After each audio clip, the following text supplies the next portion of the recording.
জাহাঙ্গীরনগর বিশ্ববিদ্যালয়ে জাকসু নির্বাচন অনুষ্ঠিত হতে যাচ্ছে। আমরা সবাই ইতিহাসের একটা সাক্ষী হতে যাচ্ছি।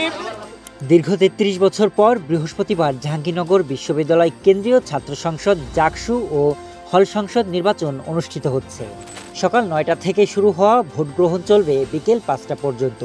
বিশ্ববিদ্যালয়ের মোট ভোটার সংখ্যা ১১,৭৪৩ জন, যার মধ্যে ছাত্র ৬,০১৫ এবং ছাত্রী ৫,৭২৮ জন। ভোটারদের সুবিধার্থে বিশ্ববিদ্যালয়ের ২১টি হলে ২২৪টি বুথে ভোট গ্রহণ চলছে। আসলে ৩৩ বছর পরে আমরা জাকসু পাচ্ছি, জাকসুটা হোক সুন্দরভাবে, এটাই আমরা চাই।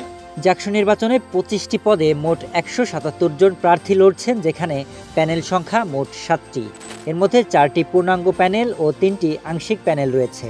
পূর্ণাঙ্গ প্যানেলগুলো ছাত্রদল সমর্থিত প্যানেল, ছাত্র শিবির সমর্থিত সমন্বিত শিক্ষার্থী জোট, প্রগতিশীল শিক্ষার্থীদের সাম্প্রতিক ঐক্য ও গণতান্ত্রিক ছাত্র সংসদ সমর্থিত শিক্ষার্থী ঐক্য ফোরাম।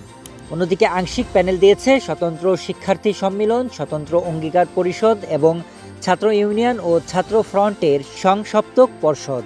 এছাড়া অনেকেই স্বতন্ত্র প্রার্থী হিসেবে নির্বাচনে লড়ছেন। ভিপি পদে প্রার্থীর সংখ্যা ৯ জন, সাধারণ সম্পাদক পদে ৮, যুগ্ম সাধারণ সম্পাদক নারী পদে ৬ এবং যুগ্ম সাধারণ সম্পাদক পুরুষ পদে ১০ জন প্রার্থী প্রতিদ্বন্দ্বিতা করছেন। ভোট গ্রহণের প্রথম ঘণ্টায় কিছু কেন্দ্রে ভোটার উপস্থিতি তুলনামূলক কম ছিল। বিশেষ করে জাহানারা ইমাম হলে প্রথম ৫০ মিনিটে মাত্র কয়েকজন ভোট দিয়েছেন। তবে দুপুরের দিকে ভোটার উপস্থিতি ধীরে ধীরে বৃদ্ধি পেয়েছে। ভোটের সময় কিছু ব্যালট পেপারে ত্রুটি এবং কিছু কেন্দ্রে কালির অভাবের কারণে ভোট গ্রহণে সাময়িক বিলম্ব দেখা যায়। নির্বাচন সুষ্ঠু ও শান্তিপূর্ণভাবে সম্পন্ন করতে বিশ্ববিদ্যালয় প্রশাসন অতিরিক্ত পুলিশ ও এপিবিএন সদস্য মোতায়েন করেছে।